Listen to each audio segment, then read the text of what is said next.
people, tomorrow morning, 10 a.m., Santa's coming to town. Santa! Oh my God! Santa here? I know him. I know him. Wait! Your brother! All right. That's kind of where we are right now. We're like, are we going to get a hit or not? So we got a situation here where we caught the gap up and then they pulled a day of fuckery, right? So let's see. Let's take a closer look and I'll tell you my game plan for tomorrow. We caught the gap up, some chop, then it started doing this shit. Same thing it did yesterday before it sold, meaning nothing.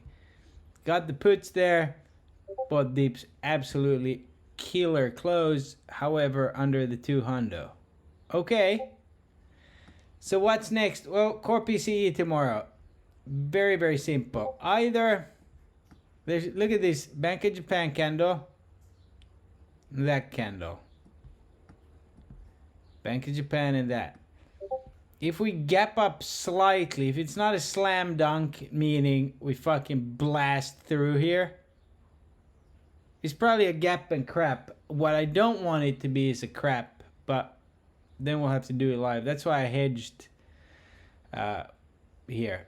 As long as we don't lose the 9, we're going to go to all-time highs. And I think next week is a perfect, it possible to do it.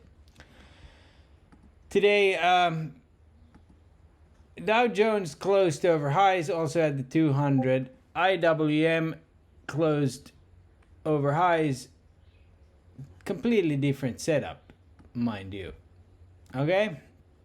But desperately needs to crack this. Okay? BTC going strong, Mara going crazy after hours.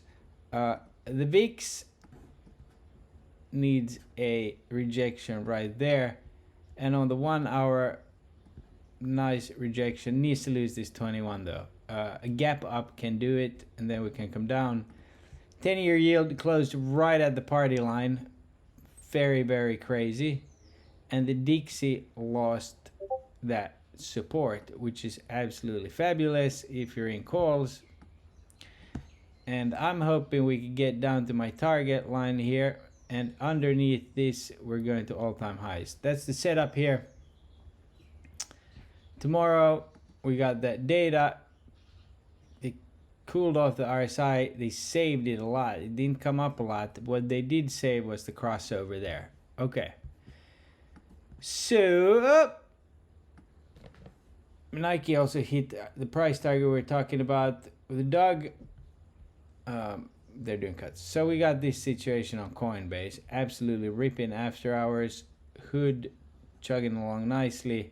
Mara going absolutely ballistic over there. Now, Meta held some. If we're green tomorrow, I might do a quick trade in the morning and then I'm going to wait. If the direction is up, we should have an early high, retrace, and then chug into close. And if we do that, I don't think that if we can crack this high 475.94, if we can crack that, I don't see what's standing in the way of us arriving at all-time highs by next Friday.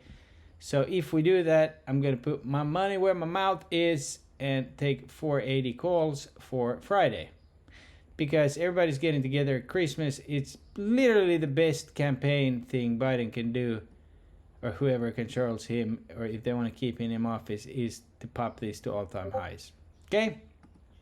MongoDB, kind of a sleeper right there. We'll see what it does tomorrow. It could rip. They've absolutely killed the premiums all week. Obviously swung some NVIDIA. Let's see if it could get back to where it sold off of. Apple had bad news. Still managed to pull that move. I'm not in Apple right now. I'm only in SPY 475s for Tuesday. And that's my price target. If we can get, if we gap above, I'll cut them. And then on a retest, if we hold this level, obviously if we go down, I hedged, and then I think tomorrow's price target is 465. It's still 200 here. We're gonna go test if this FOMC line is gonna hold or not. Baba. Now, this is what I wanted to talk about. I think after yesterday's crater and HSI being green, I think it's time for China into Chinese New Year. So I'm in the 82s a few weeks out, quite a bit of them. I'm gonna hold them and see if we get there. This gap, the 89, is my price target on Baba.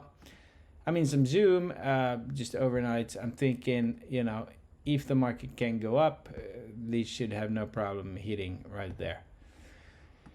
Again, keep an eye on NIO.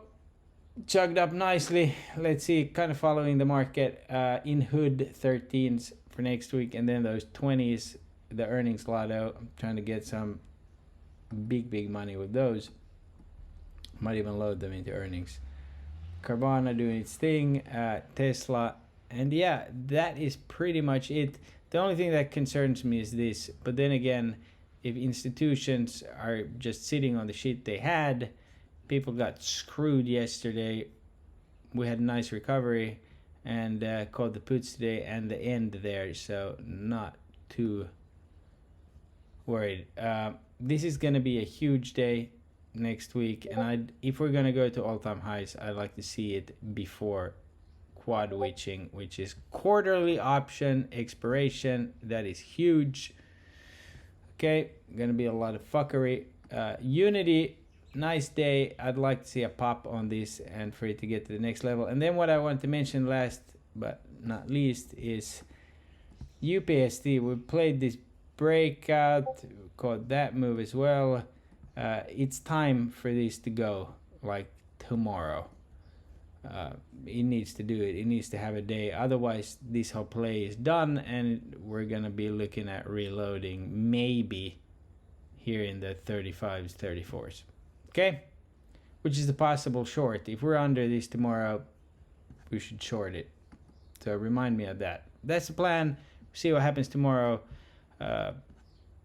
We are looking at what tomorrow. Today was the 21st. Pretty flat. Maybe we I don't know, we'll see. We will see. I mean, even we've had no pullbacks, so yesterday could have been just compiled grind up, or maybe it was what we should have had here. We will see. Going in, I'm like 80% cash for tomorrow, but most of my positions are 12, 29. And if we get this ETF news, there's something, just saying there's something going on with the option chain on the hood 20s. KRE as well. Tomorrow, if we can catch a KRE move on data, obviously those contracts juice to like being fucking here. And if we could get one of those candles tomorrow and break this level here, 54, 55, that would be pretty sweet, because then we could save this last leg for FOMC next time around. The Volt D, it was green. And yeah, that's pretty much it. Let's see what happens tomorrow. All right, guys. God bless.